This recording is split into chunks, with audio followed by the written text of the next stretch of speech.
المطلب کی کہ نور مصطفیٰ صلی اللہ علیہ وآلہ وسلم جب جناب عبداللہ رضی اللہ تعالیٰ عنہ میں منتقل ہوا، اس کے بعد کیا ہوا یہ آج آپ بتاتے ہیں۔ حضرت عبداللہ رضی اللہ تعالیٰ عنہ عبد المطلب کو تمام بیٹوں میں سب سے زیادہ لاڈلے اور سب سے زیادہ پیارے اور انتہائی عزیز تھے۔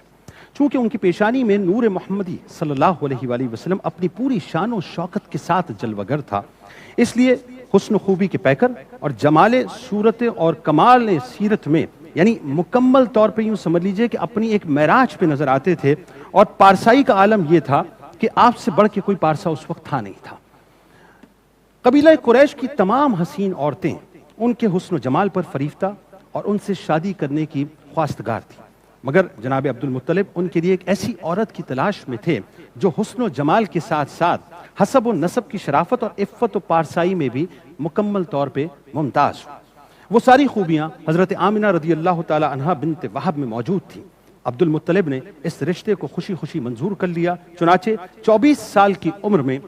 حضرت عبداللہ رضی اللہ تعالی عنہ کا بی بی آمنہ رضی اللہ تعالی عنہ سے نکاح ہو گیا، اور نور محمدی حضرت عبداللہ رضی اللہ تعالی عنہ سے ایام تشریق میں جمعہ کی رات آپ کی والدہ ماجدہ حضرت آمنہ رضی اللہ تعالی عنہ کے رحم پاک میں منتقل ہو گیا۔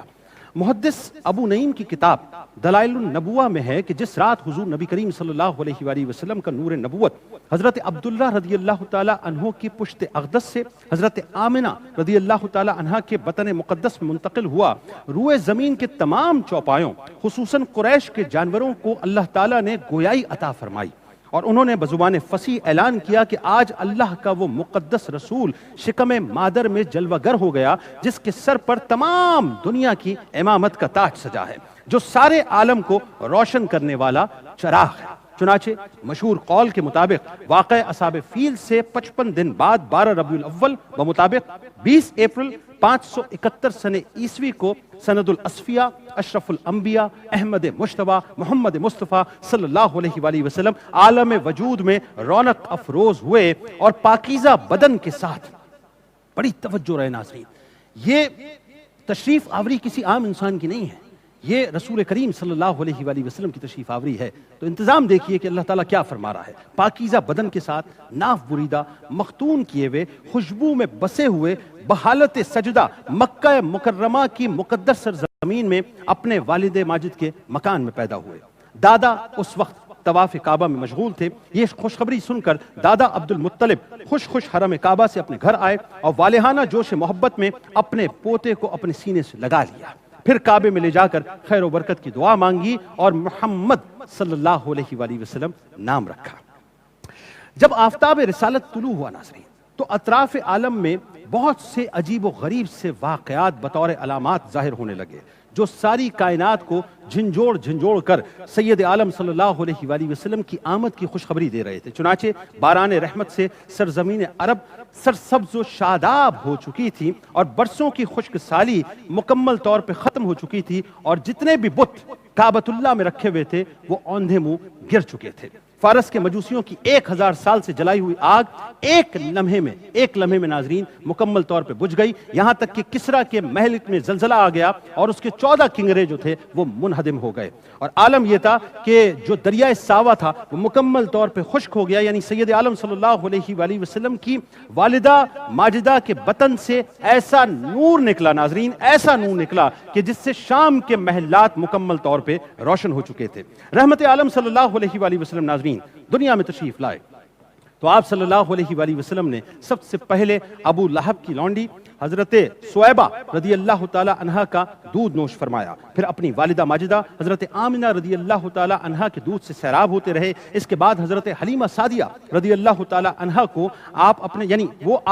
حضرت حلیمہ رضی اللہ تعالی عنہ آپ کو اپنے ساتھ لے گئیں اور اپنے قبیلے میں رکھ کر آپ کو دودھ پلاتی رہیں، اور ان کے پاس آپ صلی اللہ علیہ وآلہ وسلم کے دودھ پینے کا زمانہ گزرتا رہا۔ شرفاء عرب کی عادت تھی ناظرین، یہ بڑی کام کی میں بات آپ کو بتاتا ہوں، کہ وہ اپنے بچوں کو دودھ پلانے کے لیے گرد و نواح دیہاتوں میں بھیج دیا کرتے تھے، دیہات کی صاف ستھری آب و ہوا میں بچوں کی تندرستی اور جسمانی صحت بھی اس حوالے سے اچھی ہو جایا کرتی تھی، اور وہ خالص اور فصیح عربی زبان بھی سیکھ جایا کرتے تھے، کیونکہ شہر کی زبان باہر کے جو لوگ آتے تھے ان سے میل جول کی وجہ سے خالص نہیں رہتی تھی، لہٰذا توجہ یہ رہتی تھی کہ وہ بچے گاؤں دیہات میں چلے جائیں، ایک تو ان کی صحت بہت اچھی ہو، اور دوسرا وہ جو گفتگو کریں وہ فصیح و بلیغ عربی کے اندر کریں۔ جب رسول کریم صلی اللہ علیہ وآلہ وسلم ناظرین 2 سال کے ہو گئے تو دائی حلیمہ رضی اللہ تعالی عنہا نے آپ صلی اللہ علیہ وآلہ وسلم کو دودھ چھڑوا دیا، اور آپ کو آپ کی والدہ کے پاس لے کر آ گئیں اور کہا کہ کاش تو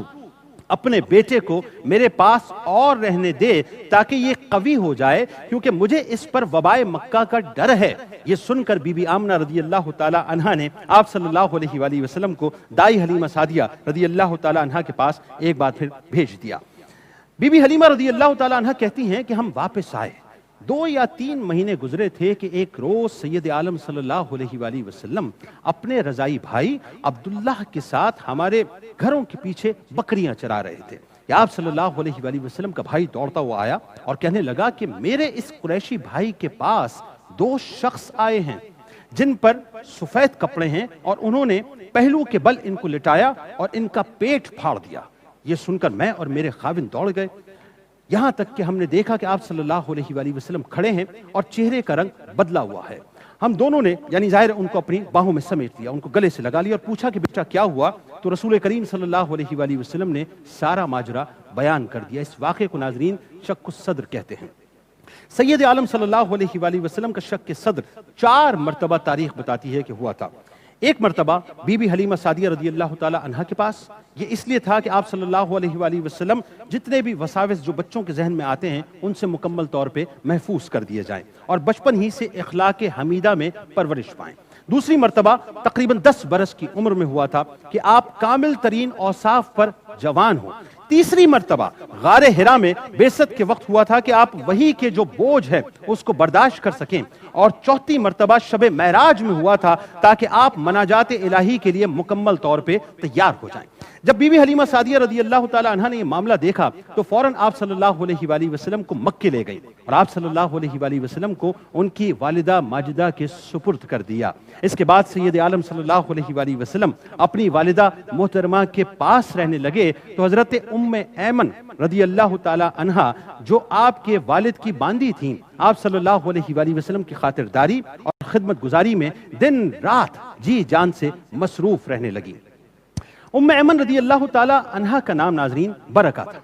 یہ آپ صلی اللہ علیہ وآلہ وسلم کو آپ کے والد رضی اللہ تعالی عنہ سے میراث میں ملی تھیں۔ یہی آپ کو کھانا کھلاتی، کپڑے پہناتی اور آپ کے کپڑے دھویا کرتی تھیں، یعنی آپ کی بہت خدمت کیا کرتی تھیں، اور رسول کریم صلی اللہ علیہ وآلہ وسلم بھی ان کی بہت تکریم اور توقیر کیا کرتے تھے۔ بعد میں آپ صلی اللہ علیہ وآلہ وسلم نے اپنے آزاد کردہ غلام حضرت زید بن حارثہ رضی اللہ تعالی عنہ سے ان کا نکاح فرما دیا تھا، جس سے حضرت